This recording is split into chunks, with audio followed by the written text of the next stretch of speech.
May begin. Good evening. The League of Women Voters of the Hampton, Shelter Island, and the North Fork is pleased to be sponsoring this evening's debates for the candidates running for Southampton Town Supervisor and Southampton Town Council. Let's begin with the Pledge of Allegiance.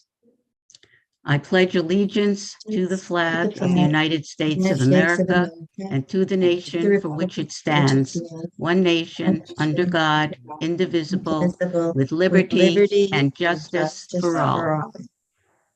Thank you. We will have two debates this evening. The first will be for the candidates for Southampton Town Supervisor, which will be followed by the debate for the candidates for Southampton Town Council. I'm Estelle Gelman from the League of Women Voters of the Hampton, Shelter Island, and the North Fork, and I'll be moderating this debate. The other member of the League whom you will see on screen is Eileen Mercer, who will be our timer.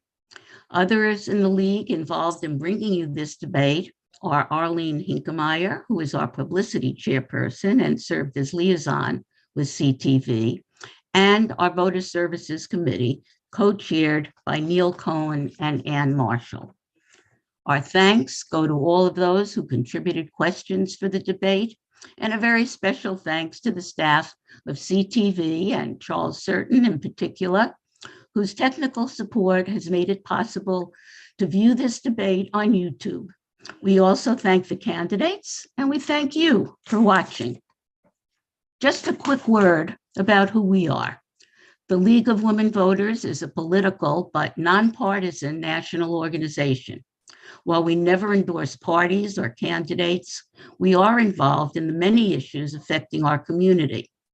Foremost among our goals is to educate voters, stimulate voter interest, and encourage voter participation. We are respected for sponsoring fair and impartial candidate debates, such as this one, and for the educational materials we distribute on voting issues. Now, to move on to the ground rules for the debates. Since we don't have a live audience, the questions were all submitted. Actually, we do have a live audience, it's just not in front of us. But anyway, the questions were all submitted in advance by the community and League members and have been vetted to ensure that they are appropriate for these debates. The candidates will speak in alphabetical order, and each candidate will have 2 minutes for an opening statement. Each candidate will then have up to 2 minutes to respond to each question and will have 1 minute for a closing statement. In addition, each supervisor candidate will have the opportunity for one 1-minute rebuttal to each of her opponent's responses. And candidates, by the way, if you would like to take advantage of this opportunity, please raise your hand and keep it raised until you're sure that I can see you. And be sure to keep an eye on the timer. You may finish your sentence, but you must stop when you see the red stop sign. Okay, thank We you. will now begin the debate for the candidates for Southampton Town Supervisor. The two candidates are Cynthia McNamara and Maria Moore. The candidates will speak in alphabetical order, and Cynthia McNamara will give her opening statement first. Cindy. I would like to thank the League of Women Voters for hosting this debate. I'm a lifelong resident of the town of Southampton. I have lived on both sides of the canal, but have called East Quogue home for the last 16 years. It's where my husband and I raised our two beautiful daughters, who are both currently away at college. I have always been a community advocate and carried that spirit with me into my time in public office. As Vice President of the East Quogue Board of Education, I oversaw a $24 million budget and negotiated contracts with all of our collective bargaining units. As your town councilwoman, I am liaison to 7 departments, 9 divisions, 2 boards, and 10 committees. I am the commissioner of the Southampton Town Police Department, which is the 2nd largest police department in Suffolk County. I am endorsed by the Southampton Town PBA, the Suffolk County PBA, and the New York State Troopers PBA. I am a commissioner of the Hampton Bays Water District, where I am tasked with overseeing a $34 million capital improvement plan. I am the liaison to 4 hamlets, which account for 25,000 of the town's 69,000 residents, but helping residents all over the township, including villages, whenever they reach out. Current examples of this are the enforcement actions I recently sponsored in Riverside and Flanders, and working with LIPA to negotiate an interest-free buyout option for West Hampton Beach residents currently being charged a 20-year visual benefit assessment fee for burying the electric lines on Main Street. The town has approximately 500 active and an additional 400 part-time and seasonal employees spread throughout the 300 square mile township. I must work within our $120 million budget to make sure departments are properly staffed and community services are provided in the best, most efficient way possible. I know our town, how it functions, and will hit the ground running on day one as supervisor. Thank you. Thank you. Maria? Thank you. Thank you to the League of Women Voters for hosting this debate tonight. I've been an attorney for 35 years and the mayor of West Hampton Beach for in my 10th year right now. And it really has been a privilege to serve my community in that capacity in order to get things done for them. Whether it's something small like making sure a storm drain in front of someone's house is working properly, or seeing that a stop sign is installed at a particularly tricky intersection, to working on major projects like our reconstruction of our Main Street and the installation of sewers. I've had the privilege of working with a great board of trustees who are all similarly dedicated. And so when we did the Main Street project, we paid attention to all the details and made sure we had pedestrian safety features and environmental features and walkability. And we actually got a Smart Growth Award from Vision Long Island for that project. And for the sewer project, it is something that had been spoken about in our village for over 50 years. And we had a study done that would show that it would reduce the nitrogen to our bay by 5,000 pounds a year, a 24% reduction. So we knew we had to get that done, and we got a lot of grant funding in order to offset the costs. I take pride in my work, and I going door to door, I've heard from a lot of people about their concerns, and whether it's downtown revitalization or sewers, traffic, energy, storage, or just streamlining processes in town hall. My plan is to bring people together and try to focus on finding solutions and moving things forward. And I will treat each hamlet the way I've treated my own village and work as diligently for the town as I have for West Hampton Beach. Thank you. We will now begin the questions, and Cynthia McNamara will be the first to answer the first question. The order of response will then rotate between the two candidates. Okay, first question. Concerns have been raised that overdevelopment is changing the nature of our community. How do you think that the town should address these concerns? And would you be in favor of a building moratorium? Cindy, you go first. I would not be in favor of a building moratorium. I think it would hurt too many people in our communities that rely on the building trades for their livelihood. As far as overdevelopment goes, we have to really tighten our belts when it comes to zoning. The ZBA issues a lot of variances. I know they've been criticized for the high number of variances they give.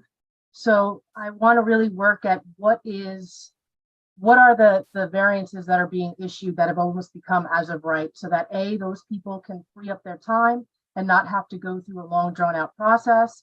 And 2, we can really enforce the zoning that we have in place and not be so free with it, because it would be more fair, would be more equitable. People know when they go in that, this is something that's allowed or it's not allowed. We have clearing restrictions in place in the town. You can go through and see a lot of places where, clear cutting is done of multiple acres.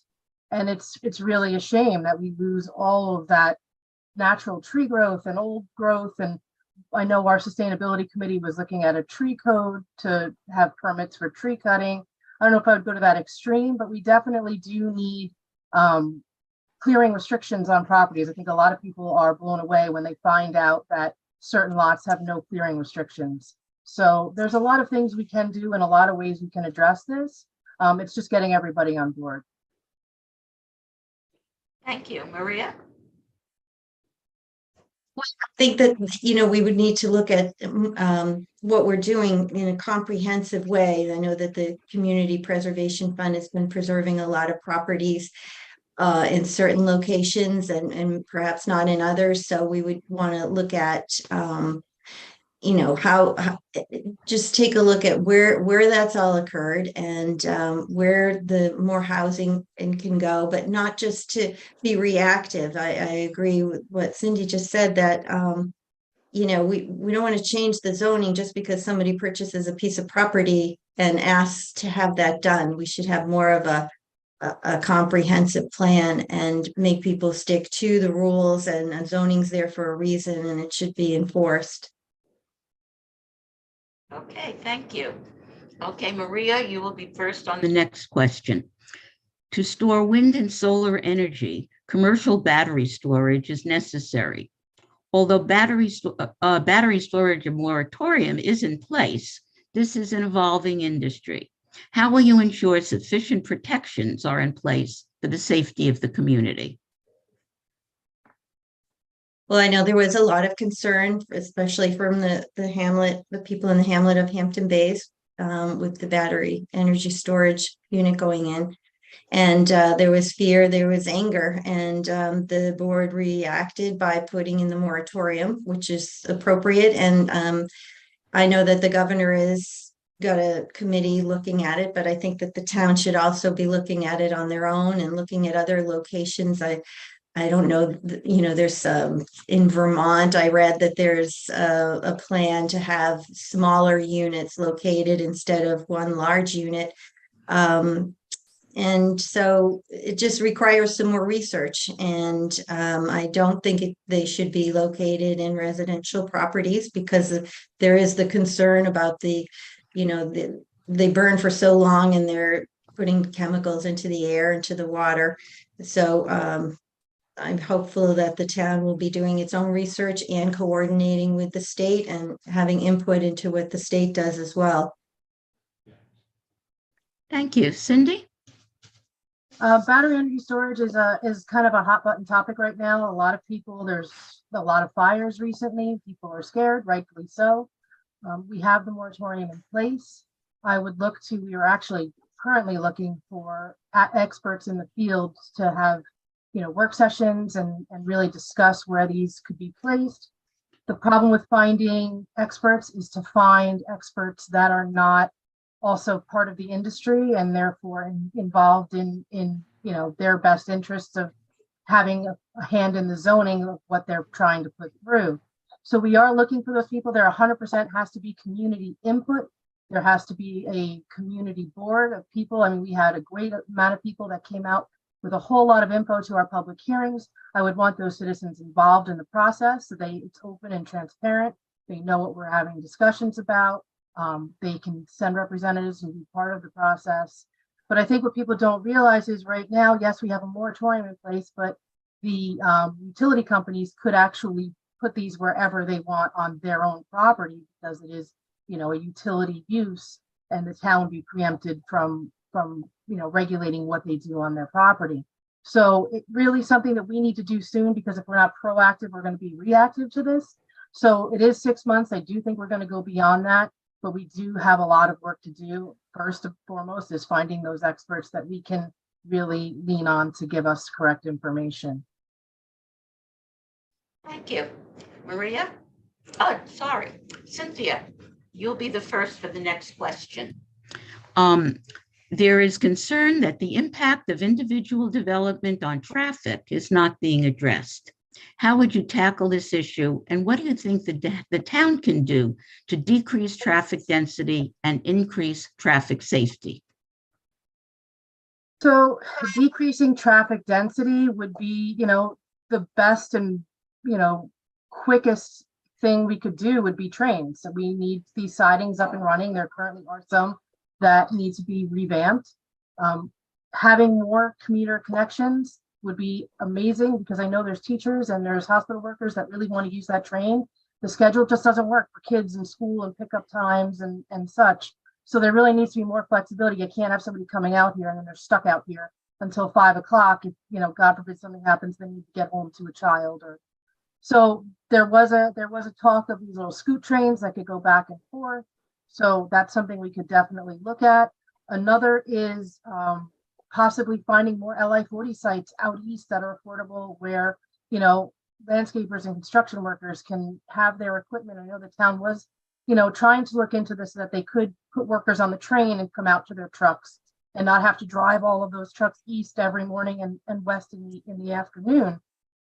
But that's one solution. We're going to have to really work with the state and the county on County Road 39, and where we need traffic to move on these main roads. We need to make the back roads less desirable for people to cut through and speed through. And so it's a multi-pronged issue. I know Charlie McArdle, our highway superintendent, has some great ideas. I look forward to working with him and getting some of those through. We're going to need some help and some funding from the county to do some of this work. So I hope they're on board. I know they are going to do a new traffic study. There will be a press sessions on Friday afternoon at 12, Thursday at 12 on traffic. So, hopefully we have a lot more stakeholders at the table willing to tackle this important issue. Thank you. Maria? Yes, and of course, as you said, it is impacting the quality of life for everybody out on the East End, and it does need to be addressed. And there are, I'm sure, a lot of ideas that we should vet. Maybe there's some that have already been proposed in prior plans that we could look at. Some of the things that I've thought of are, some more speed enforcement, getting the digital cameras to reduce the speed. Traffic circles, I know they work. We had a small example of them in the village, but they actually do help to move the traffic along. And, just in order to maintain the character of the community, it would be best if we could just get some of the traffic off the road by using buses and the commuter rail, the South Fork commuter rail. We've written, I know the East End Supervisors and Mayors Organization has written letters, and Assemblyman Fred Thiel, to the Long Island Railroad to request that they install tracks and siding to allow, because the problem is out here, there's only one rail. So if you can add an additional track, or so the trains can get off the main track and others can get by, that would help a great deal. But that's just some of the thoughts that we have, and to do a study and to hear from the community, and synchronizing lights. I think there's a lot of things that we can talk about and look into, and it might not solve everything, but it'll certainly alleviate some of the problems. Right, thank you. Thanks. Okay, Maria, you will also be the first to answer the next question. Southampton opted in to allowing marijuana dispensaries to operate in the town. Are you happy with the way things have proceeded, or is there something that you would like to see changed? And how would you work with the villages and hamlets when determining the placement of dispensaries? Well, in our village, we opted out. We did not want to see it. We had a little bit of a divided board at first when it came up, but then we had public hearings and took statements from the people in the community, and we decided to look at it as, is this a positive step? Is this going to bring something positive to the village? And we decided unanimously that it wasn't. And I think most of the villages did the same.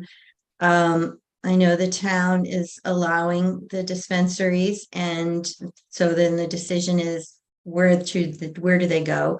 But they can be restricted in time, place, and manner. And we chose not to do it, and we also then decided to put in a code to restrict smoking, not just marijuana, but it has to be all cigarettes and vaping and any kind of smoking, because you can't just pick one out.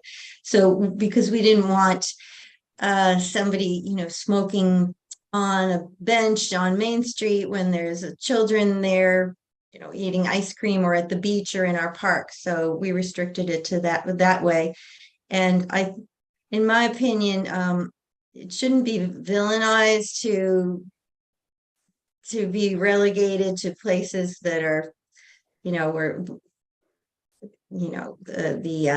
don't know what you call it, like triple X kind of zones.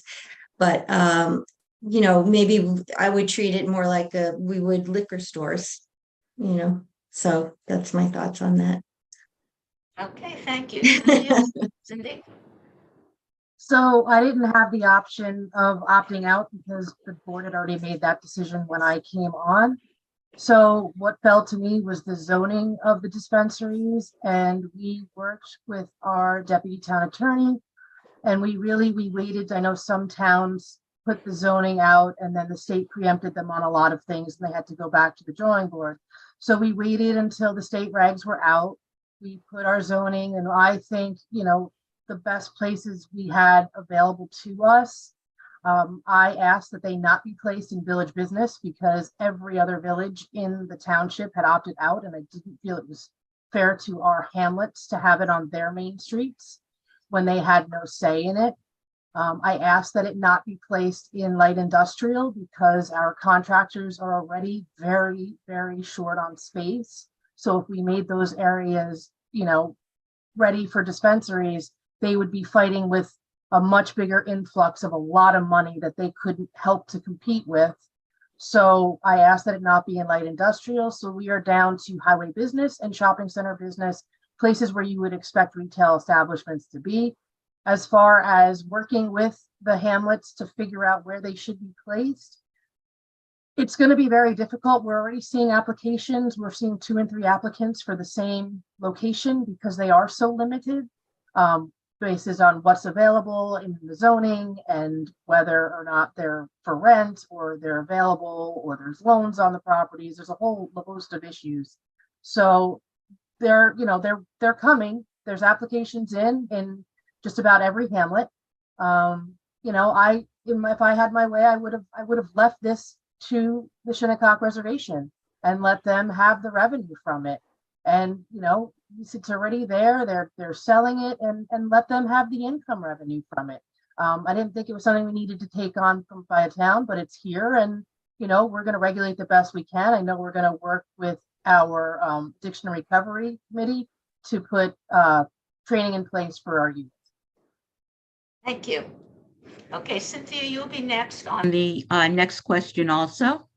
What is your position on the Liberty Gardens Affordable Housing Project on County Road 39 and its environmental impact statement? So we went through the whole DEIS process. We are waiting on the FEIS, which is the town's document. We did receive a copy of what we were given by the applicant, and it did not meet my standards for being complete. It did not address wastewater. It did not address the traffic concerns. It did not address a whole host of issues that they're going to have to go back and look at. They have a 6,000 square foot community building when the largest we have in any development in the town is under 3,000 square feet. So we've asked them to scale that building down to half its size to fit in line with what is reasonable with other developments. So right now the project's not complete. So as I've said before, it doesn't matter if I think it's a good project or a bad project, it's not a complete project. And at the end of the day, it's the town's decision. It's not a right. They're asking for a change of zone, and that is a discretionary zone change by the town board. And at the end, if they come back with a completed application, the town board will then decide if it's something that they want to grant or not. Thank you. Maria? Similarly, I think I understand that the application is incomplete, that it doesn't include a plan for wastewater treatment. And, that's something that's so critical and can take a lot of time to figure out the location for that kind of a treatment facility, and maybe it doesn't even happen. So the application's not complete, and it can't be approved at this point. In my opinion, it shouldn't be approved conditioned upon receipt of a future document that lays out how the wastewater treatment would be taken care of. But it's also, a matter of the traffic and the impact on the community. And of course, I want to support our veterans. We all do, and facilities are necessary, but it all it comes down to where are they going to be placed? And again, it's a comprehensive plan, let's look at where things should be that makes sense for the town as a whole, rather than just reacting to an application and changing the zoning to accommodate a request. Okay, thank you. And Maria, you will be the first for the next question. The lack of affordable housing is a serious problem on the East End. What specific plans would you propose to address this need, and how would you propose using the funding available from the Community Housing Fund in addressing this issue? Well, there certainly is a need for housing, and I don't want to repeat myself again, but I think there has to be a comprehensive plan. We need to plan these things so that we're not just reacting. Very grateful that the town was able to pass the Community Housing Fund, and that, I know there's not a lot of money now because it's just in its infancy, but it'll build up quickly. And I would like to see the money used for down payments for first-time home buyers, or even mortgage assistance. I think that there's a lot of properties that could be rehabilitated, and so assistance in that way to work with the existing housing inventory that we have that's not occupied or that's in bad condition. And and really have good plans in place for appropriate places to put the housing. Thank you. Cynthia? Cindy? So we had a very successful partnership with CDCHLI using ADU funding, where you could get $120,000 to help build an accessory dwelling unit. And we saw a lot of people come forward and want to take advantage of that, because we have the zoning in place. We have the ability to have an ADU. You have to have it rented at an affordable rate. But what we were finding was people weren't building ADUs because the costs of building have gone so high that at the end of the day, if they couldn't make money on what they were building, or even break even on the mortgage they were having to take out to build the unit, it just didn't make sense. So with an influx of money to help offset the cost of building the unit, I think we'll see more people take advantage of that, especially people that want to build a unit for their kids that can't afford to buy a home here, or seniors that are happy to move into a smaller little cottage and give their kids the house. So I think we have that ability, and I think we should take advantage of that. We also, I would like to look at using the Community Housing Fund to purchase a affordability easement on properties. So I know there's a lot of people that, my classmates, that are living here now because their parents either sold them their house at a low rate, or they had family property. The days of that are kind of gone by. Everybody my age is now, their home is a big part of their retirement. So if we could buy an affordability easement on the property and allow them to sell it to someone at an affordable rate by offsetting that cost and keeping that home affordable, I think it would be a win-win for everybody. It would give the people that, have that house as an income property for their retirement the money that they need, while also keeping that house affordable for the younger generation. Thank you. And Yes, Cindy, Estelle, I did want to okay. just also Sure. add to that. I think those programs that the town have are great. There's one, I think, that's state funded, that's based on income, and one that the town funds that's not income regulated. And for people who would want to, they're in a situation where they would want to have an accessory dwelling unit on their home, but they could never afford to build it.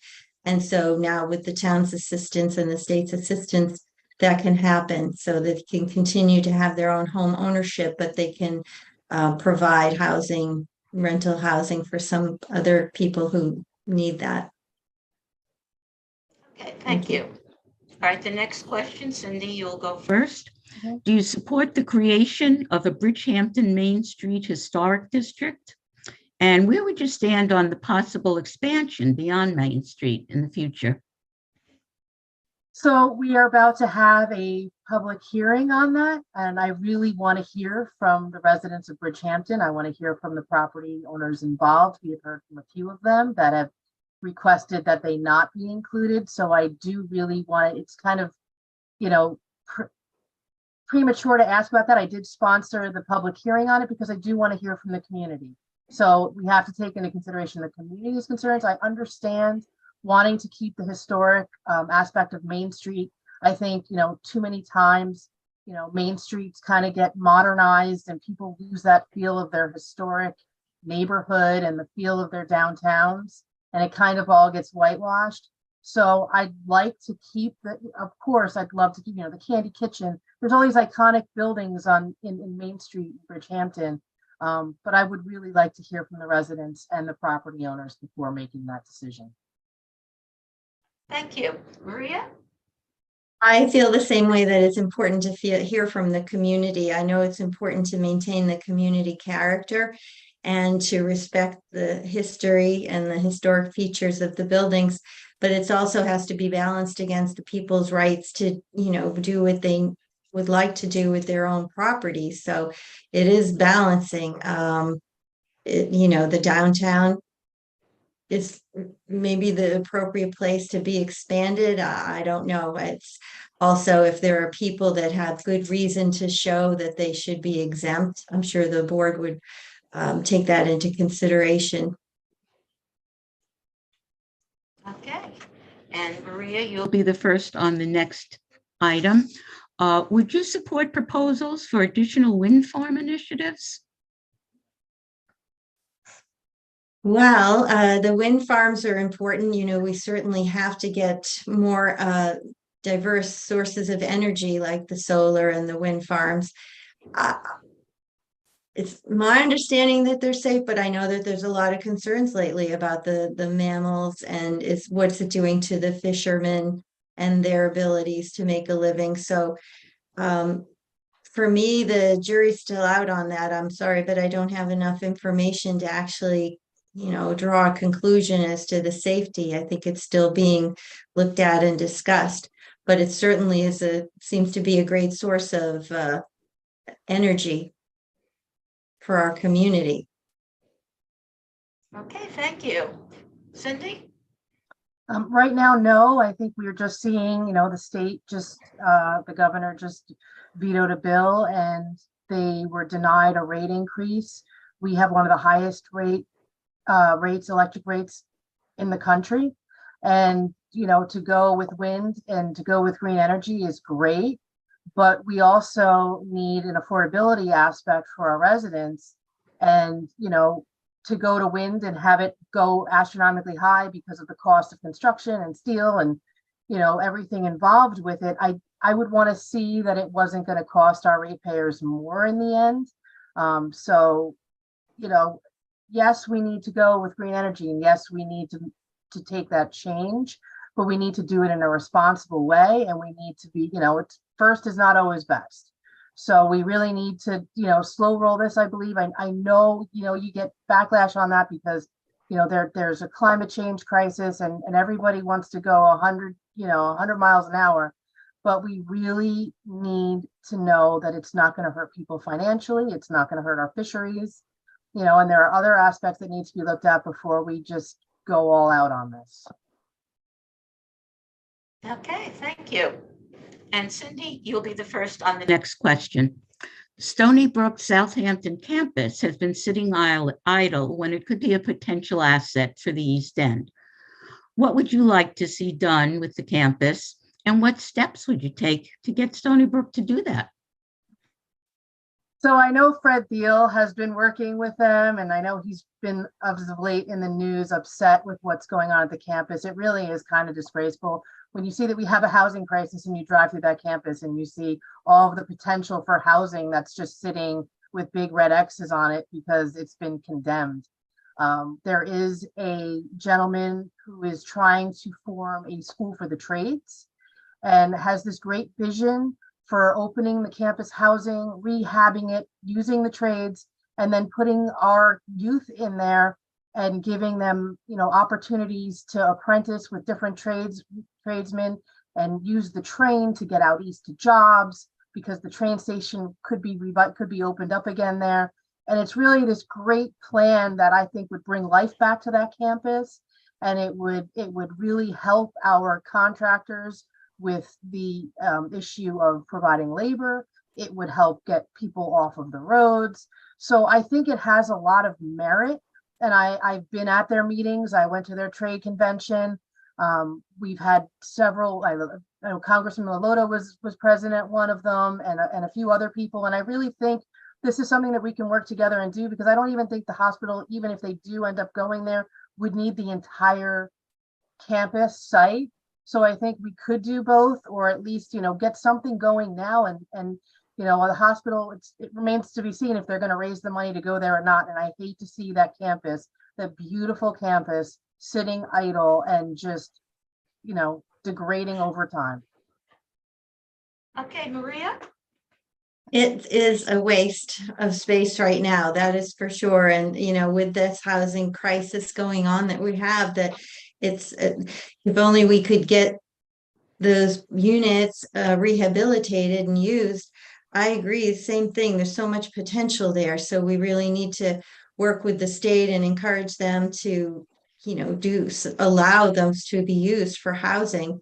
And if the hospital's going in or not, that's a question. Also, I wonder if there would be space for a sewer treatment plant, that Southampton's been trying to locate elsewhere. There's just a lot of potential. And I think that what we need to do is reach out to our state representatives and just coordinate with them and show them that we can be partners, but make them understand the needs out here to try to get things done. Thank you. All right, this will be the last question. And Maria, you'll be first to respond. Please discuss any other issues that we have not discussed that you believe are important to the town, or elaborate on previous questions to which there wasn't sufficient time to fully respond.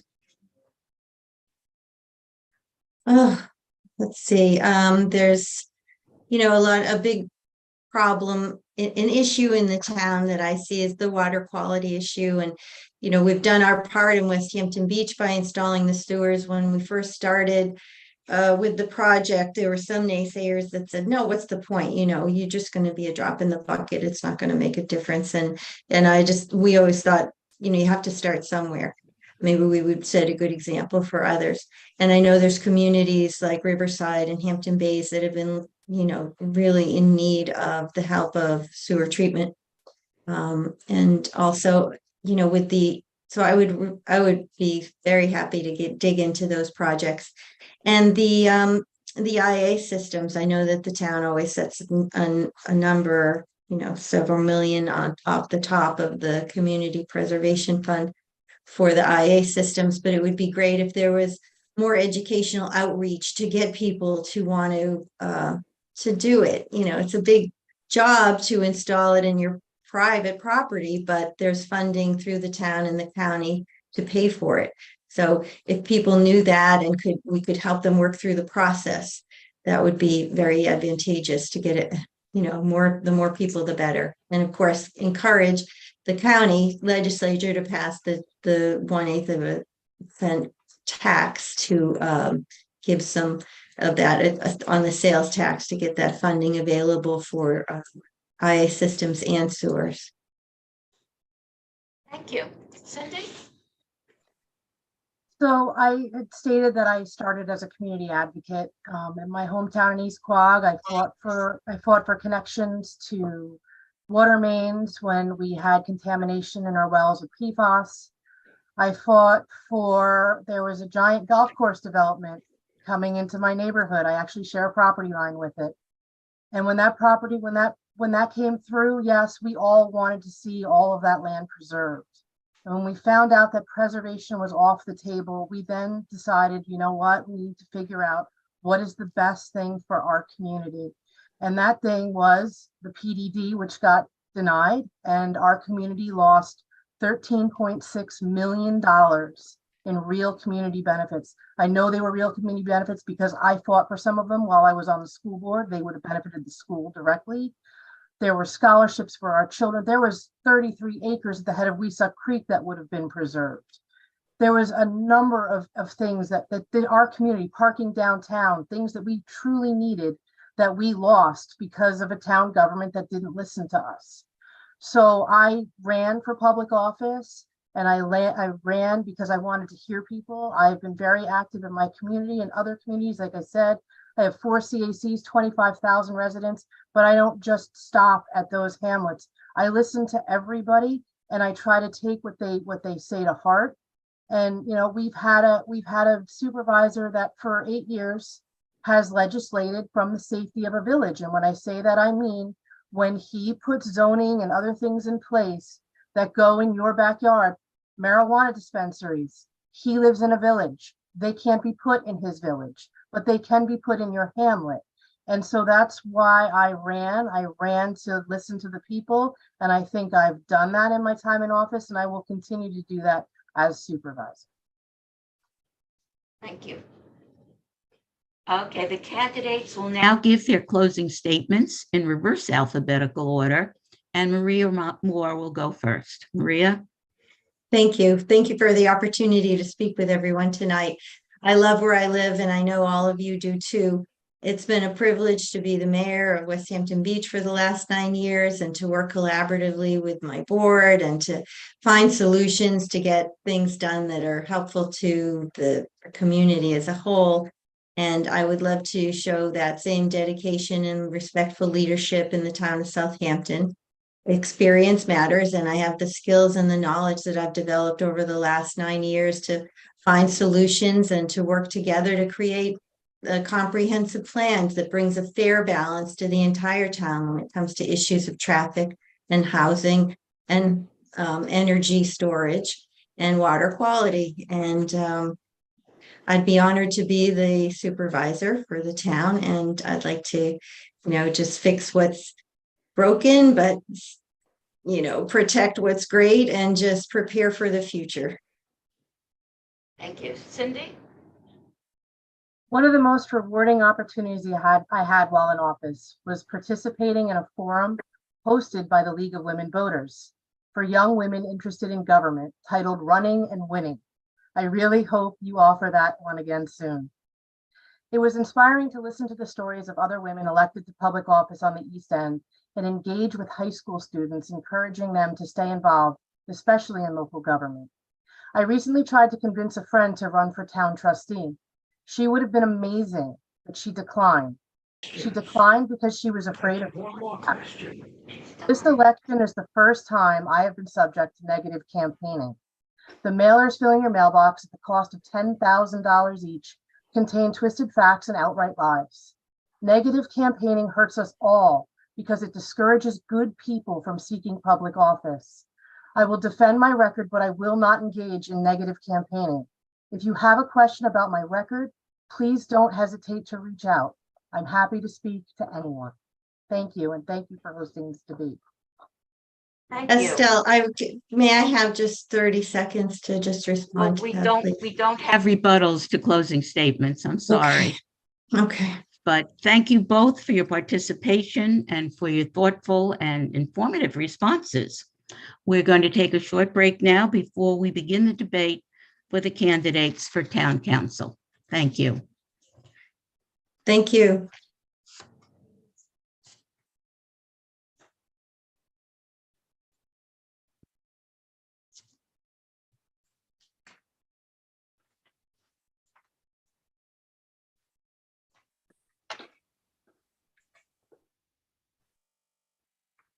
Okay.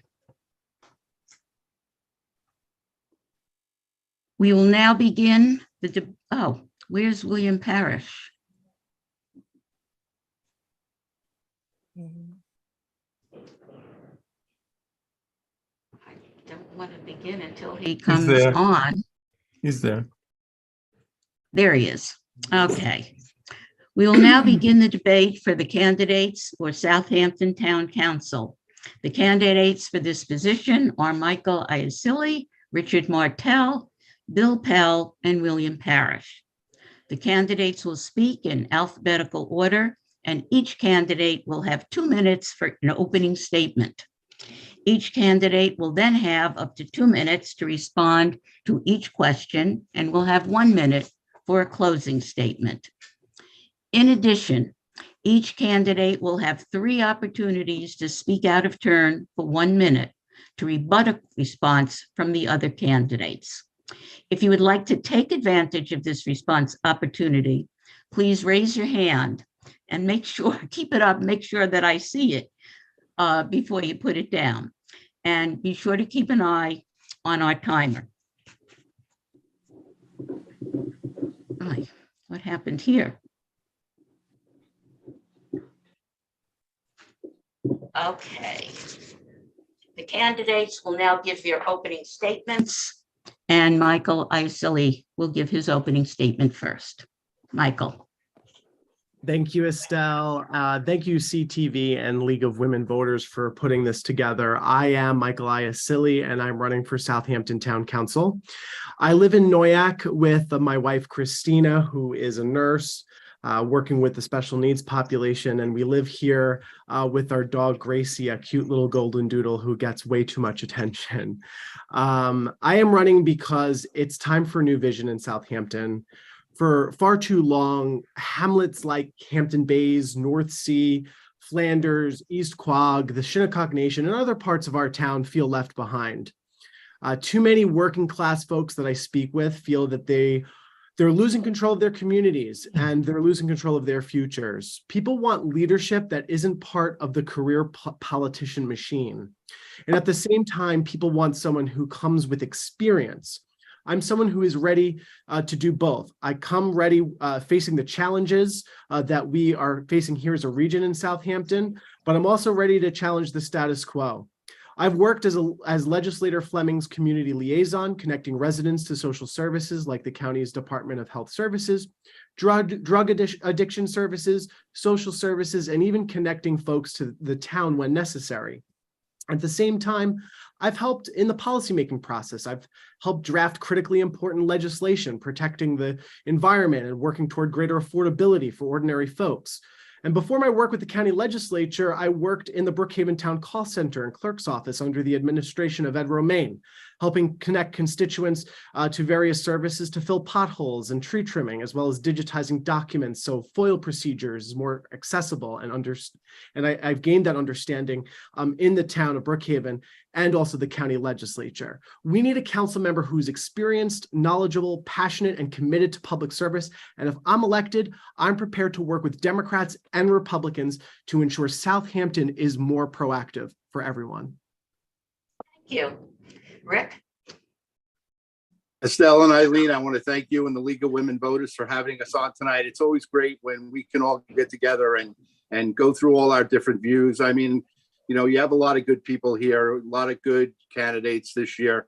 So it's really been a great ride so far. I've been impressed by everybody. I just want to say that I'm a 50-year resident of Hampton Bays. You know, I married my high school sweetheart. She's a full-time Hampton Bays resident for her whole life. I have two boys, one who's moved away because of the cost of living here, the other who's struggling to operate our family business, a small business here in Hampton Bays.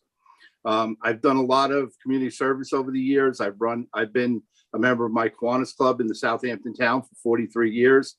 I've worked mostly on food instability and insecurity and also on scholarships. We work with the local food pantries. I've started a not-for-profit for kids for the Hampton Bays Little League and the Hampton Bays Youth Basketball League. I'm trying to get reelected because I think I lost a lot of time to the pandemic. You know, we did our best to keep everybody safe and the budget in check for the pandemic. And, you know, I really want to work with the Community Housing Fund, my Youth Bureau liaison duties, my Parks and Rec. And I think there's lots that I can do moving ahead in the next 4 years. And I've been working with, you know, a split board for years, and I'd like to continue to do so. So thank you. Thank you. William Parrish? Thank you, Ms. Gelman. Thank you, Ms. Mercer, for hosting this debate. I'm a lifelong resident of Southampton. I was born and raised in Southampton. I graduated Southampton High School in 1982. I went on to college where I majored in political science and criminal justice, came back to Southampton, became a police officer for the village of Southampton. Subsequently went to law school and graduated in 1991. I was a partner in a small firm in Manhattan, where I worked for 26 years before moving out here in 2020 with my wife Beatrix and my two soon-to-be 6-year-old twin boys, James and Sebastian. They're the reason why I'm running for town council. I want them to have the same opportunities to grow up in Southampton, the beautiful shores, the beautiful skies, beaches, fishing, playing sports. The only problem is Southampton's not the same as when I grew up. It's not the same from 50 years ago. It's not the same from 20 years ago.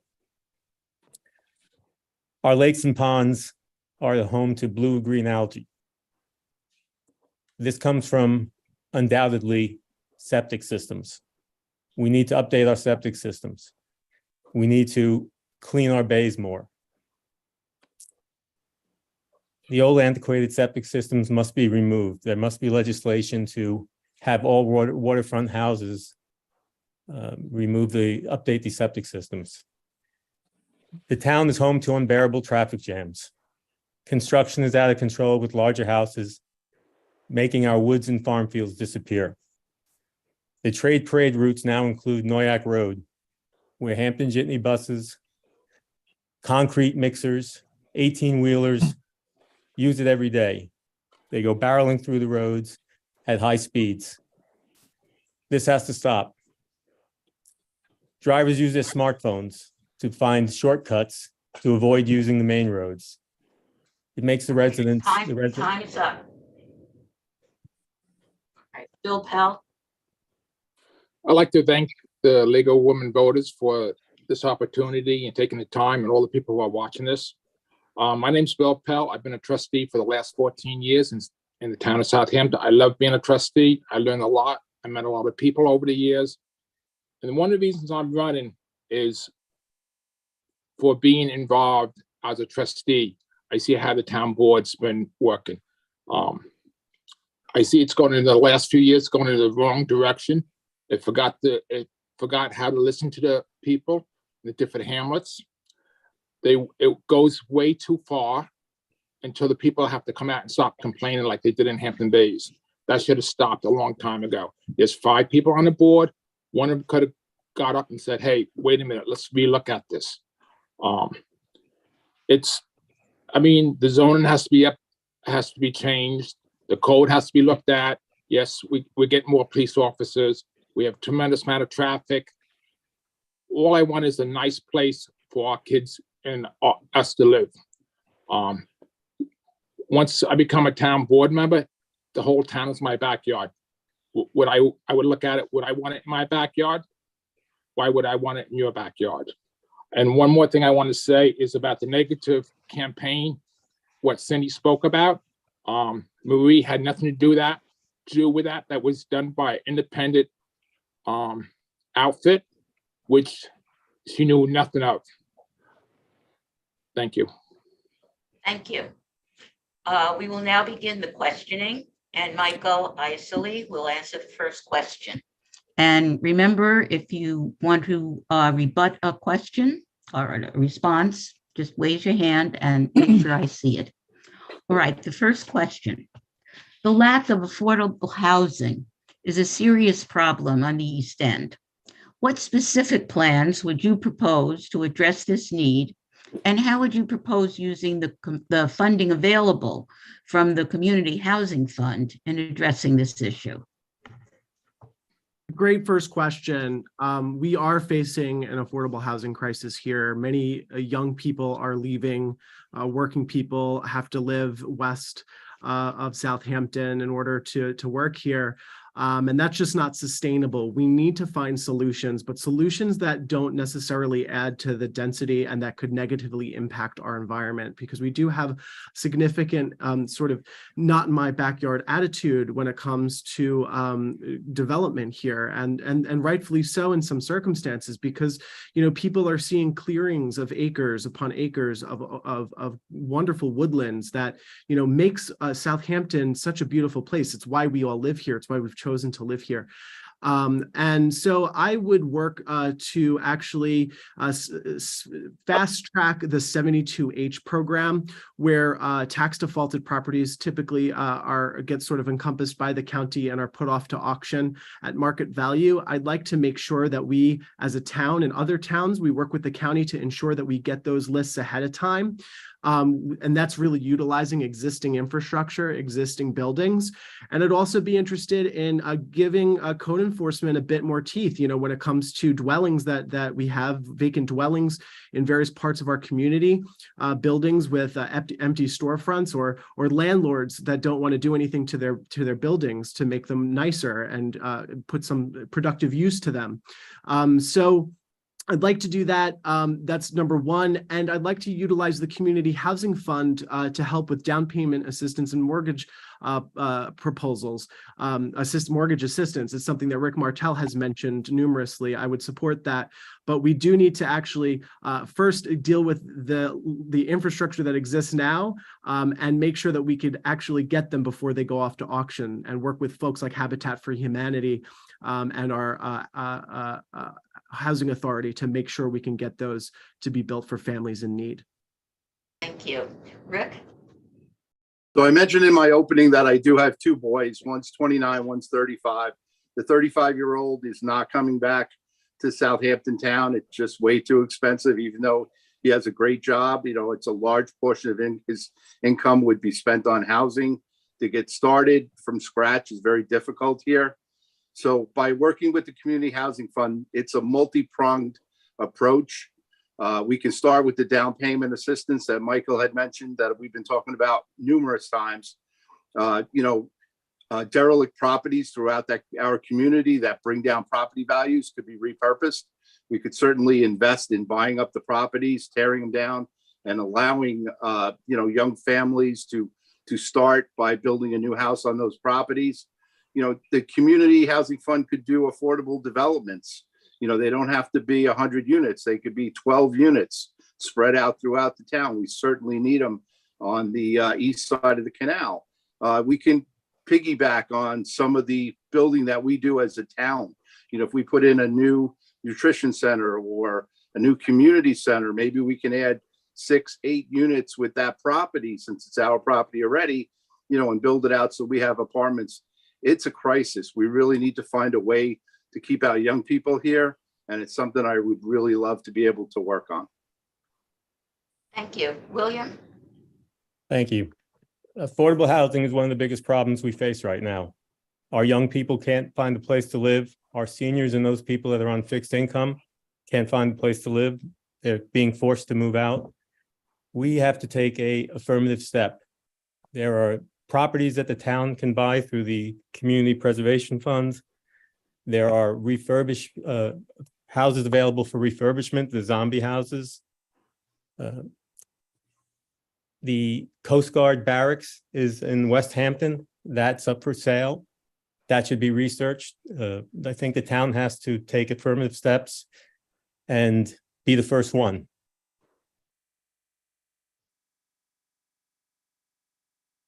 Thank you. Bill?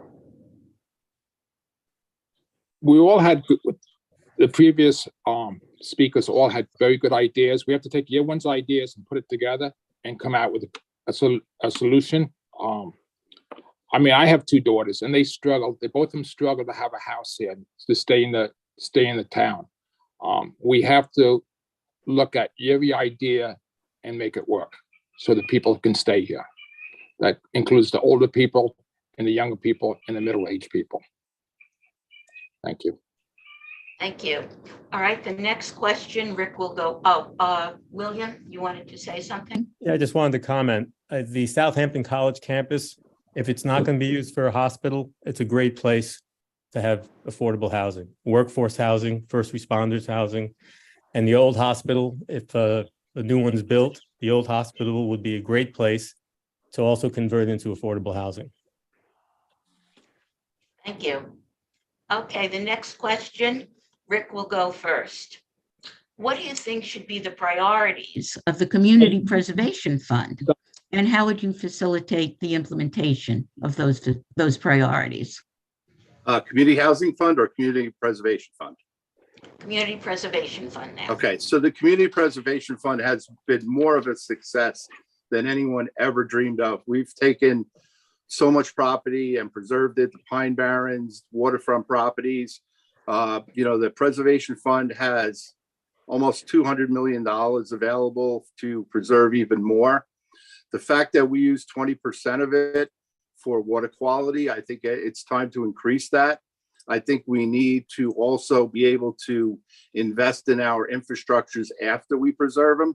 We need to be able to invest in our park system. We need to be able to build and preserve more landmarks in our town. And I'd be supporting, 10% for landmarks to make sure that we do keep that community character that we have throughout the town. Often these rundown historic buildings just get bought up by somebody and it's way too late to preserve them. I think that would be a place that I would expand upon.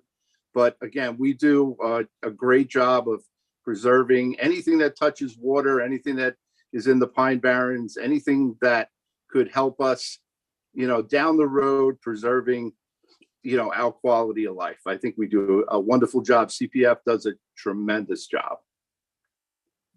Thank you. Bill? There's always a way we can preserve it more. I see the town buys property and it just sits and sits. Like they bought Lobster Inn, and that was like a waste. It's a good marina, and it's just sitting idle for years. They have a restaurant. They want partners in a restaurant. It felt more like a development. We have to preserve, like Rick was saying, the way what the town looks like. Excuse me? No, I wasn't Okay. referring to you. All right, sorry. Because we have a beautiful town here, and we want to keep it that way. Thank you. Thank you. William?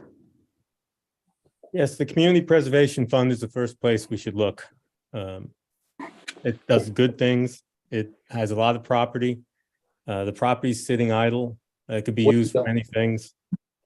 There is a investment in building that's being done. It's something that needs to be reorganized and to put the priorities first as to what the money should be used for. Hey, Michael? Thank you, Estelle. First, I'll start off by commending the town board for their collective efforts for ensuring that there is adequate funding within the CPF, and it is important. One of the biggest priorities is preservation.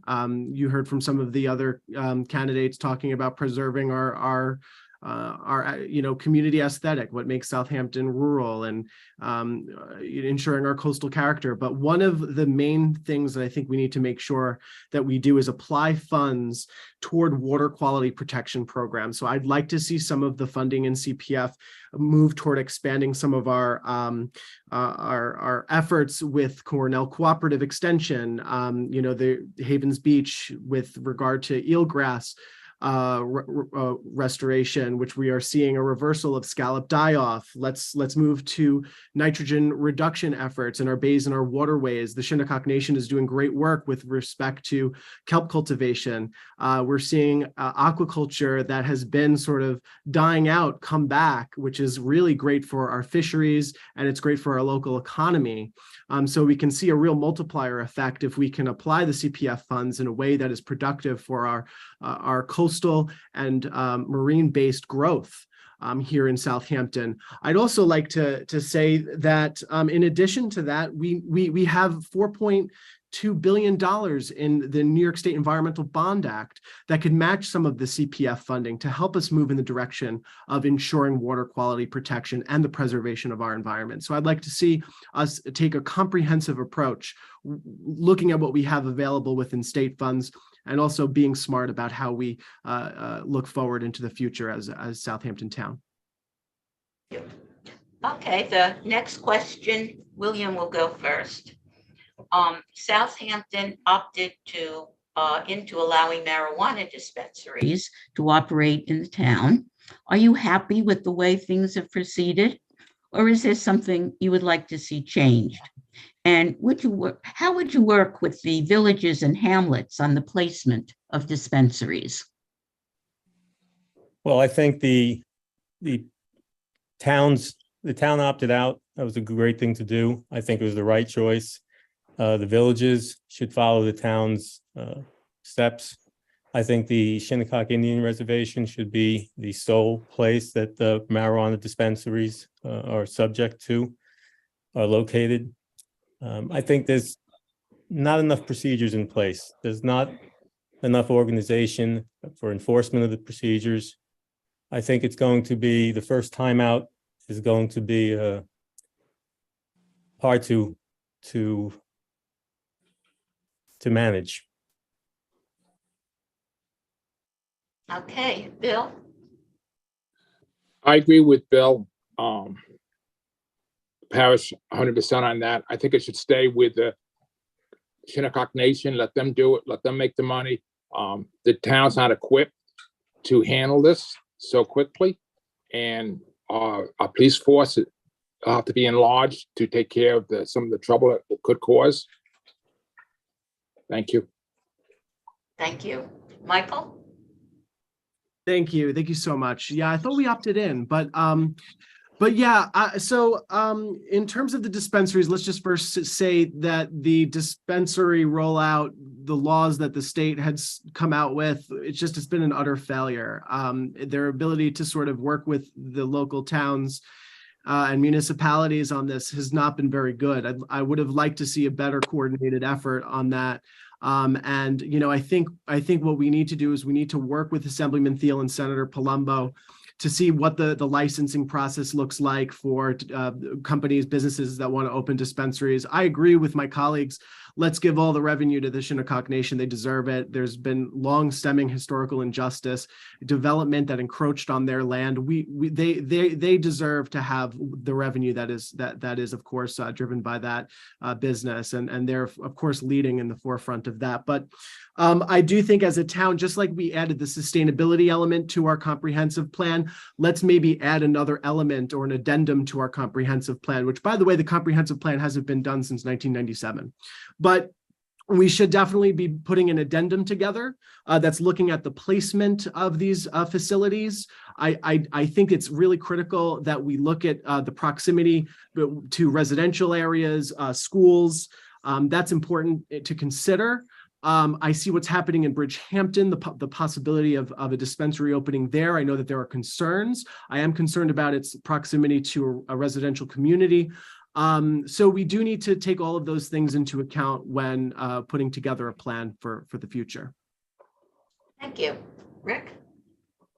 So to be clear, the town board never opted in. You had to opt out. The town board never opted out. The majority of the board members did not want to opt out. I did want to opt out, and I tried to get support for that, but I did not get enough support to even put a resolution forward. So we're in. So what happens now? The fact that we are forced now to put zoning into our non-hamlet, non-village areas really troubled me. I'm going to use Hampton Bays as an example. It's not allowed in village business. Well, the village limits in Hampton Bays run from Springville Road to just past Squiretown Road. So if you know that, or Ponquag Avenue, if you know that area, it's one long block. It doesn't represent the whole, what I call the downtown. So 500 feet from Starbucks, possibly next door to a Carvel, the zoning is in place for a dispensary to be within walking distance to Starbucks, King Cullen, Carvel. I think that's terrible. I voted against the zoning for it. I don't think it should be in our expanded downtown areas. The villages did the right thing by opting out of it. And it still troubles me to this day that we're getting applications all over the town for dispensaries. And right behind that will be consumption lounges. Just like a bar, consumption lounges can go pretty much anywhere. So it troubles me a lot. Thank you. Michael? Yeah, I also just want to say, in my experience at the Suffolk County Legislature, one thing that we do need to also be mindful of, if were elected is also the packaging of edibles to children. I know Legislator Fleming worked with Legislator Carahan in the Suffolk County Legislature to pass a bill to sort of make sure that the packaging doesn't advertise toward children. I think that we need to be mindful of that. I know that the state did work on a resolution to ensure that particular regulation, but as a town, we do need to be mindful when we have small businesses popping up and selling those types of materials to children. Thank you. Thank you. Okay, the next question, Bill will go first. And the question is, do you think that code enforcement in the town is adequate and effective? And do you have any suggestions as to how this department can be improved? Yes, first, code enforcement, we need more code enforcement officers, bilinguals. They were supposed to hire a few more for next year. Was supposed to be in the budget, I heard. They have to be backed up by the police officers. They have to work 7 days a week. They have to work in the evenings because a lot of the people who are at these houses work during the daytime and they're not home for overcrowdedness.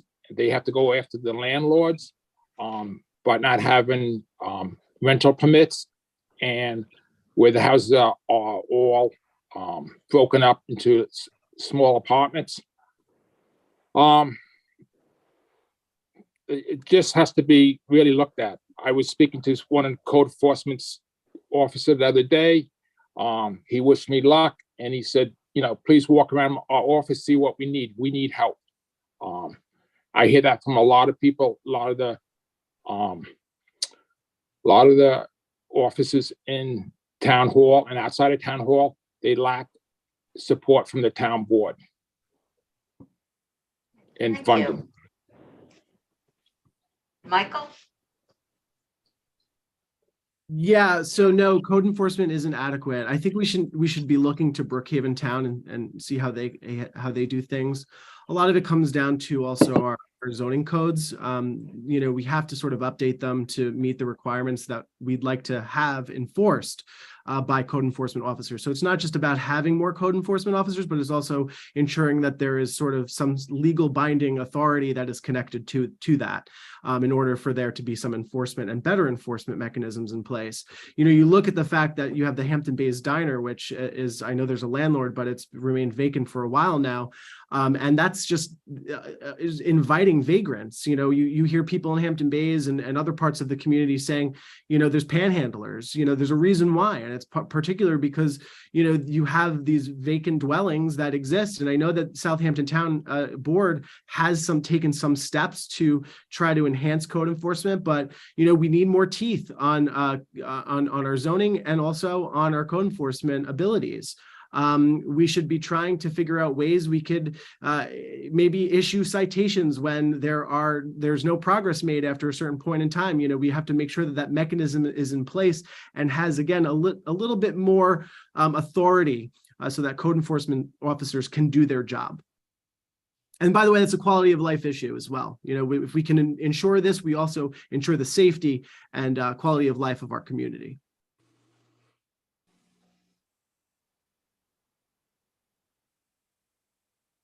That's it.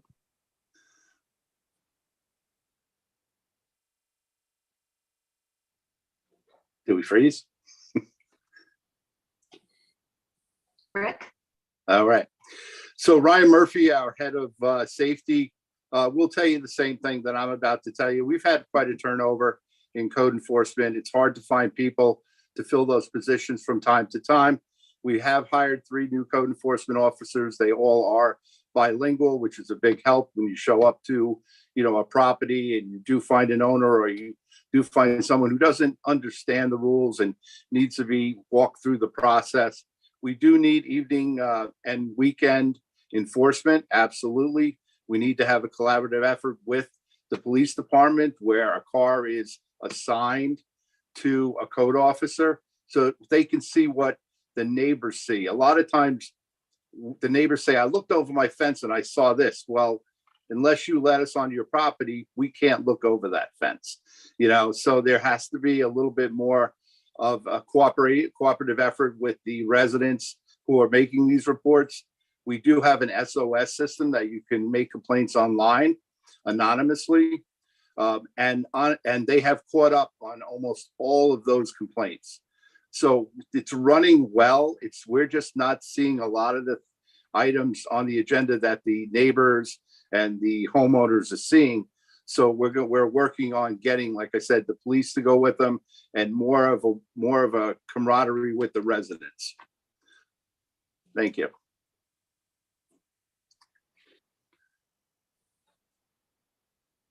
I think we lost Estelle. Think so. I'll see if I can get it back.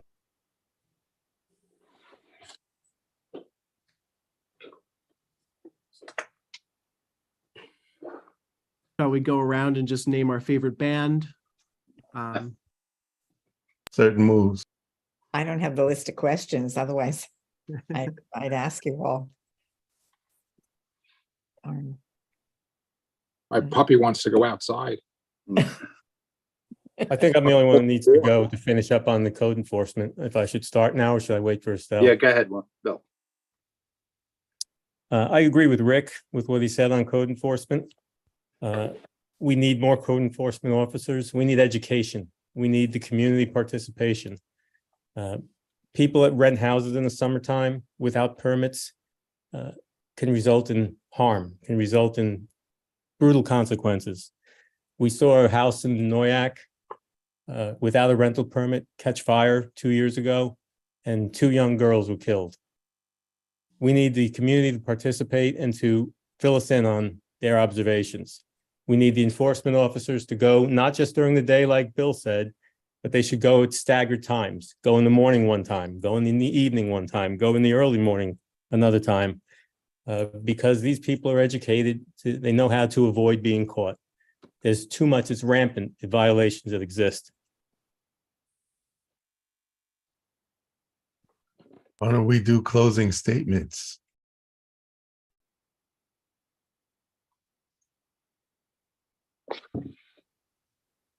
Is that acceptable?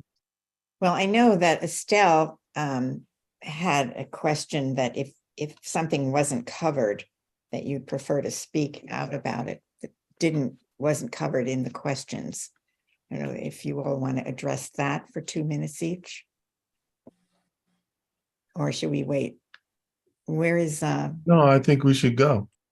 and just, I guess, choose Reverse A subject. alphabetical order. where is Charles Certain though? Is he on? I'm right here. So what happened? I don't know. She's not there. I know she talked about having her optimum at her house last week, so maybe Well, why don't we just, go on with that question? that if there's anything that we haven't covered in the questions that were proposed to you, you have 2 minutes to choose a topic that you feel the viewers would be responsive to you because of what you're saying. Let's start with Michael.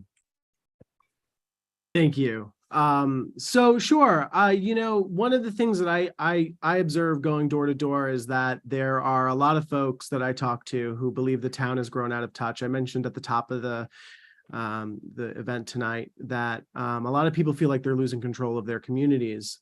And part of that has to do with the lack of responsiveness to that community. You heard a lot of people say, "Oh, the town is, going downhill," or "We need to do this, we need to do that," but there's no actual solutions being proposed. I'm the only candidate right now for town council that's actually looking into the feasibility of establishing council districts in the town of Southampton.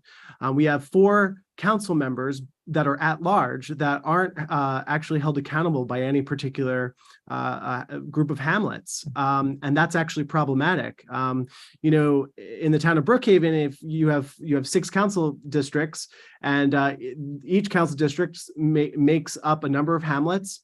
And when you have an issue, whether it's regarding flooding, tree trimming, or an issue of zoning, that you bring that inquiry to your town council member. Right now, you're expected to actually read through a list of assignments that are given to each council member that is incumbent upon you to decipher who to call when that issue arises. And a lot of people don't know what to do. I'd like to see how we can make government work more efficiently and streamline services for residents. And when you have a question, you know exactly who to call. So I think councilmatic districts is a great way to enhance hamlet representation and ensure that we have greater equity throughout the town. One person, one vote. If you like what your council member's doing, vote them back in. If you don't like what they're doing, then you don't vote them back in. So I think councilmatic districts is a great alternative to what we have right now. Rick Martel? So Michael, you know, all voting aside for voting for your member of your council district, you know, I'm liaison to a number of different districts. I go from Riverside, Northampton, Hampton Bays, which is on the west side of the canal. And then I do have Watermill and Sagaponic, part of Bridgehampton. So what that does, actually, it doesn't put me in a vacuum. You know, I go to all the CAC meetings. They all know who I am. They know who to call. Yes, they can find us on the website, but the people know because we show up for the events, we show up for their meetings. And in all honesty, you're not in a vacuum. You know, if I only understood Hampton Bays and Flanders and Riverside, Northampton, it's nothing compared to Watermill.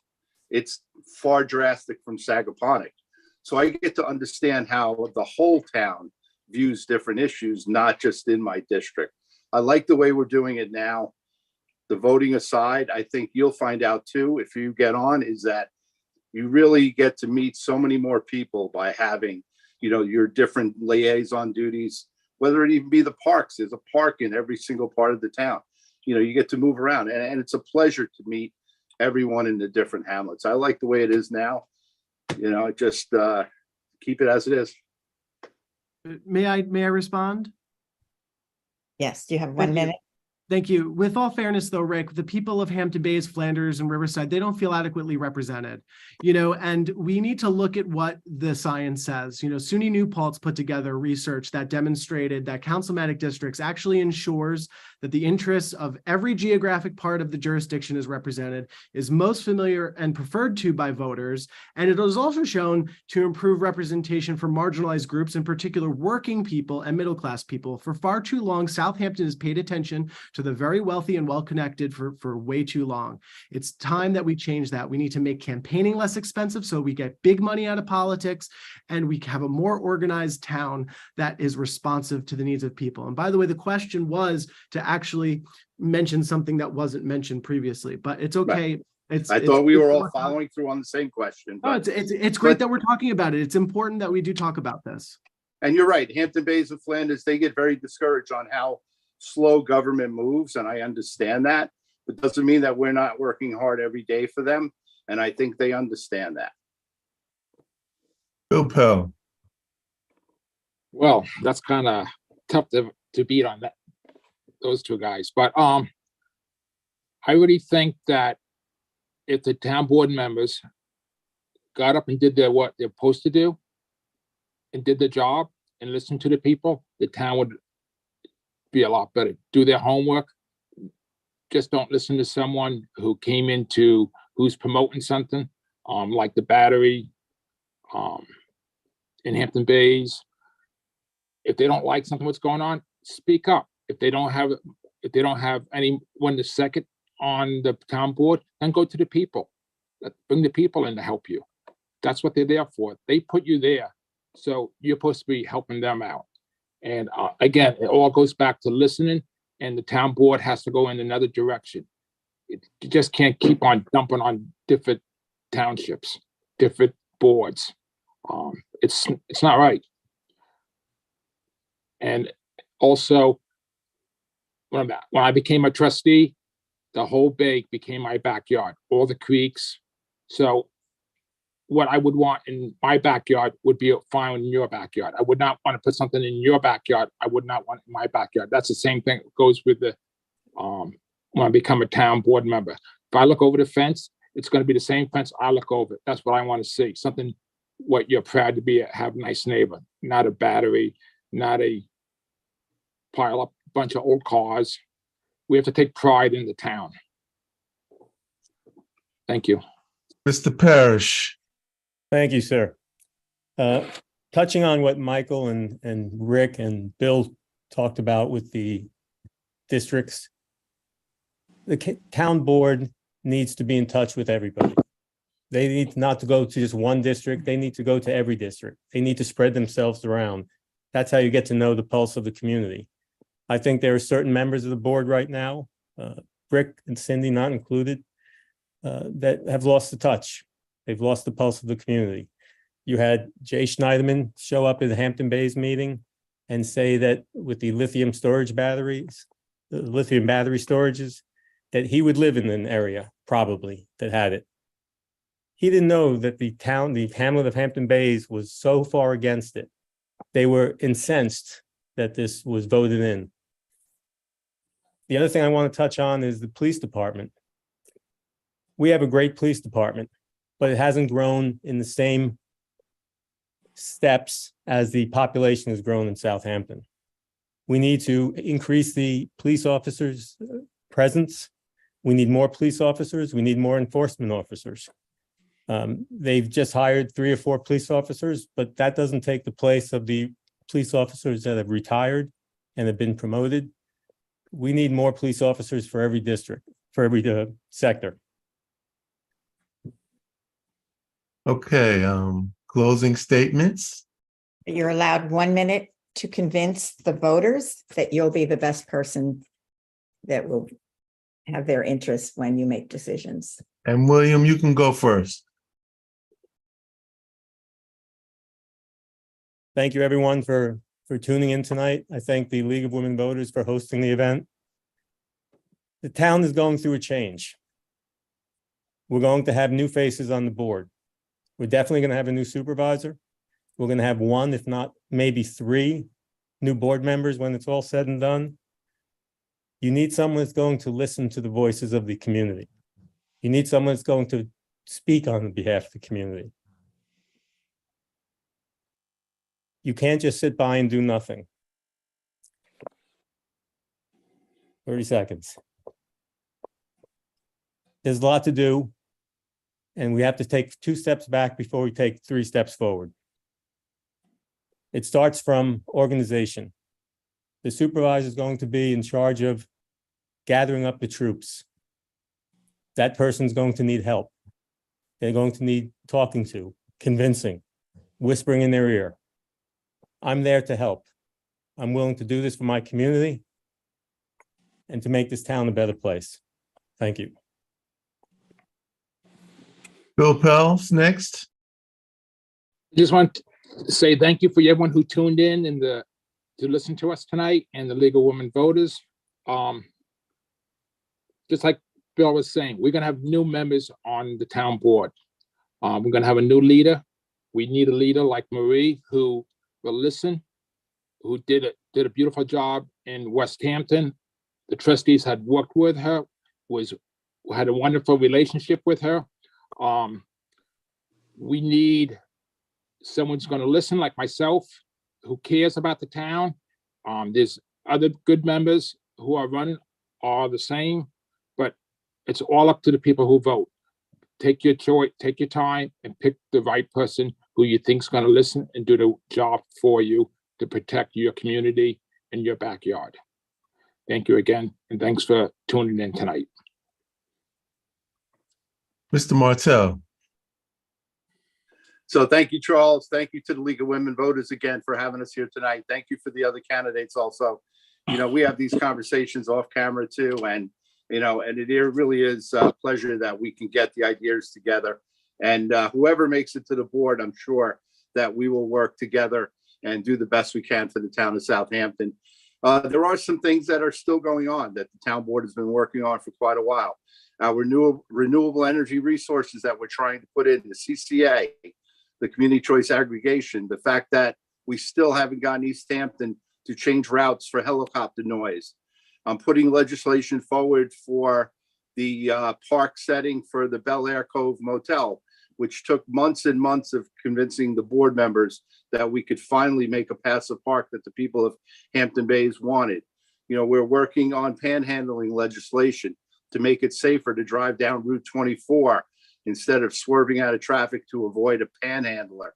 And God forbid we happen to hit him because he's running across the road. There are so many issues that we're still working on. I'd appreciate your vote on November 7th. And Michael, Thank you, Charles, and thank you to the League for putting this all together. Without you, we wouldn't have our democracy. So thank you so much. You heard a lot about we need better organization from my colleagues here. You heard about we need better representation, we need better protections for the environment, but very little substance about structural solutions to how we actually get there, right?